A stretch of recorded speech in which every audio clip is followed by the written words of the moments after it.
Bakit ang mga tao parang hindi sila natatakot sa paggawa ng masama?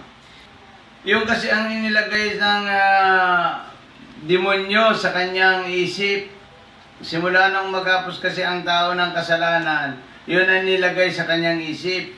Yun ay mabubuksan natin at nakasulat yan doon sa Juan chapter 8 verse 31 to 32. Juan chapter 8 verse 31.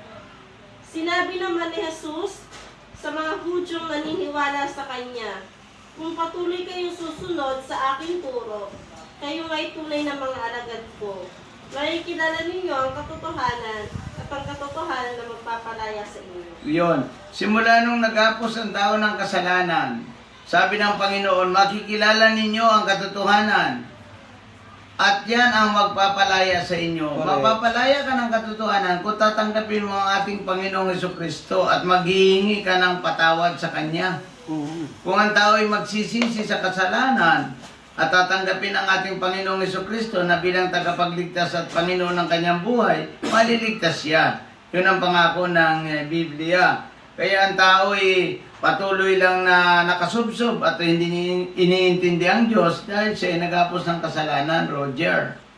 Kaya yun talaga.